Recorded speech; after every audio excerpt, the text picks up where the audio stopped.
हमारे एक सब्सक्राइबर ने पूछा है कि चेहार माता के बारे में आप जानकारी दीजिए।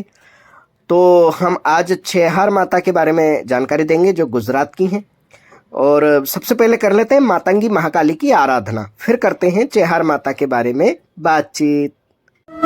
नमोस्तुते महामाये मातंगी मोड़ेश्वरी सर्व कष्ट हरे देवी भक्ति मुक्ति प्रदायिनी धर्मारण्ये स्थिता देवी हृदयारण्ये संस्थिता रक्ष रक्ष महादेवी मोड़ कुलोद्धारिणी धर्मारण्ये तीर्थस्थाने संस्थिता भवतारिणी दुष्ट कर्णात्की धाता श्यामला रूप धारिणी मोड़ जनहा वंदिता मातंगी मोड़ कुले कृपा करो सिद्धि बुद्धि प्रदे देवी अष्टादश भुज धारिणी।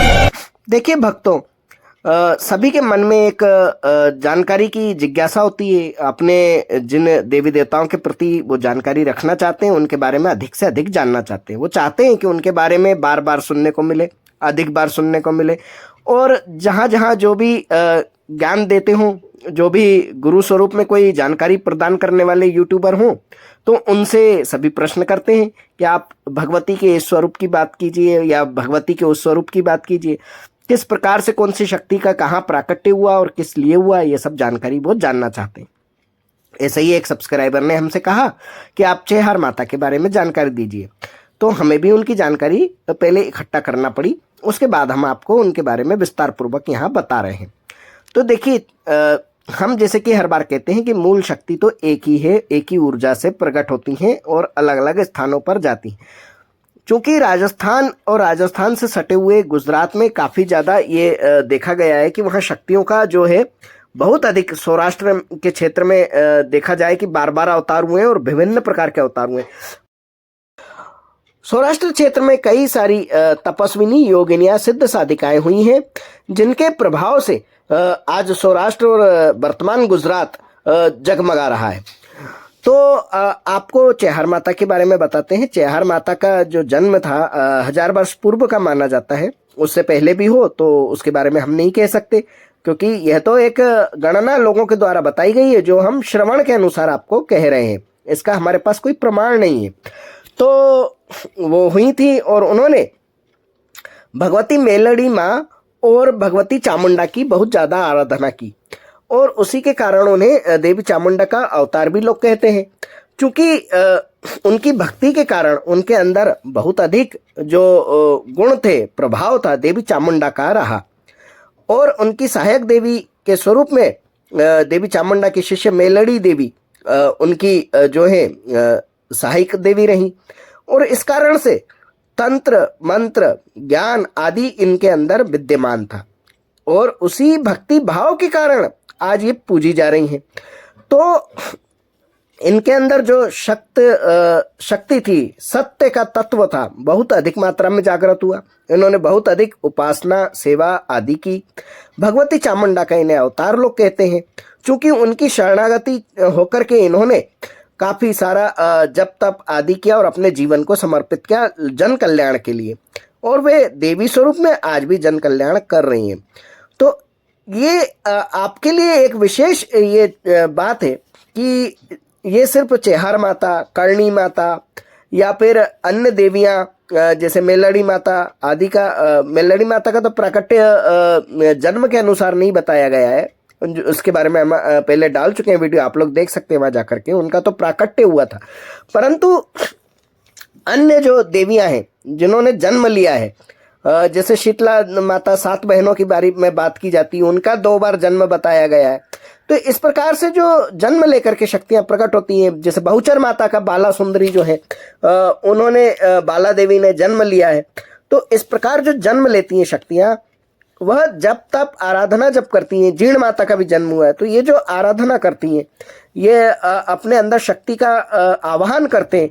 तो होता ये है कि इनका जो अंश, जो आपसे और हमसे कहीं अधिक इनके अंदर देव तत्व के साथ ये जन्म लेते हैं, तो उस देव तत्व को और अधिक बल देने के लिए जब तब व्रत साधना, कठिन से कठिन साधना ये लोग करते हैं, और पूर्ण सात्विक रीति से करते हैं, पूर्ण निष्ठा से करते हैं, और अपने गुरुओं के बताए मार्ग पर एक निष्ठा के साथ चलते हैं कि इनके अंदर देव तत्व जो जिसके साथ ये इनका जन्म ही हुआ है, परंतु वह बहुत अधिक बढ़ता है, बहुत अधिक बढ़ता है, और ये स्वयं उस देव योनि को प्राप्त कर जाते हैं जीवित रहते हुए ही, और जन कल्याण करते हैं। जन कल्याण के माध्यम से जब ये देह त्याग करते हैं, जो संसार की नजर में देह त्याग होता है, परंतु ये अपने आत्म स्वरूप में पुनः विलीन हो जाते हैं, अपनी मूल शक्ति में पुनः विलीन हो जाते हैं।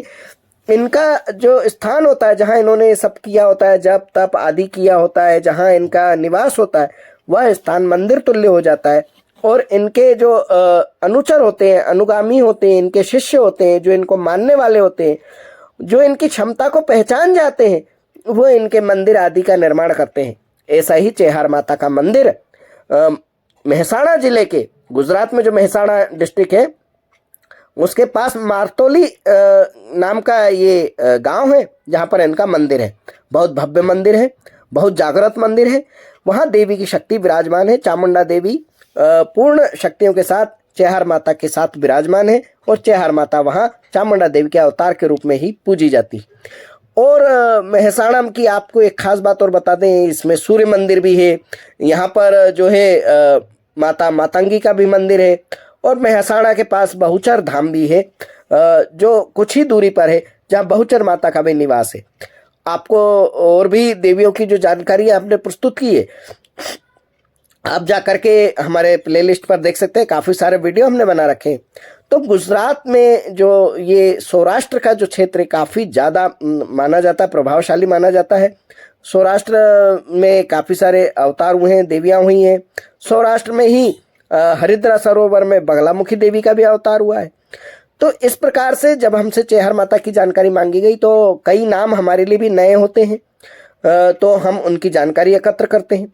इस प्रकार आपको अन्य देवी देवताओं के बारे में भी जानना हो तो आप हमसे पूछ सकते हैं, बता सकते हैं। इसी माध्यम से हम भी जानकारी खोज पाते हैं और हमें भी नई नई जानकारियाँ प्राप्त होती है। इसीलिए हम इसे अपना सौभाग्य मानते हैं। तो शक्ति एक ही है, एक ही शक्ति से सभी उपजते हैं।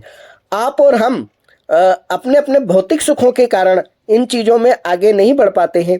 हम अपना मार्ग स्वयं बंद कर लेते हैं। यदि हम भी इसी प्रकार हम यानी कि आप सब जो सुन रहे हैं, सभी लोग, हमसे मतलब यहाँ तात्पर्य सिर्फ मेरे अकेले का नहीं है, हमसे मतलब हम सभी का है।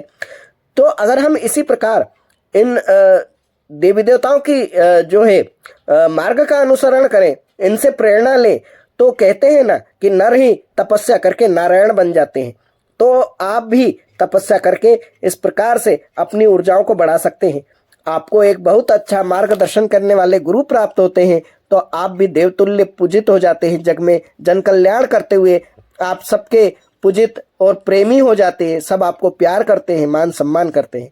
तो मुझे उम्मीद है कि चेहार माता के बारे में जान करके आप सभी को हर्ष हुआ होगा, और उसके साथ जुड़ी हुई ये सभी जानकारियां आपके जीवन में आगे आपका मार्ग प्रशस्त करेंगी, आध्यात्मिकता में आपको आगे लेकर के जाएंगी। जय मोडेश्वरी, बोल बम, जय माता दी। ओम मणिक्यमणावप्लाल्यन्तीं मदालशां मंजुलवाग्विलासां महेन्द्रनीलं द्युतिकोमलाङ्गीं मतं कन्या मनसा स्मरामि।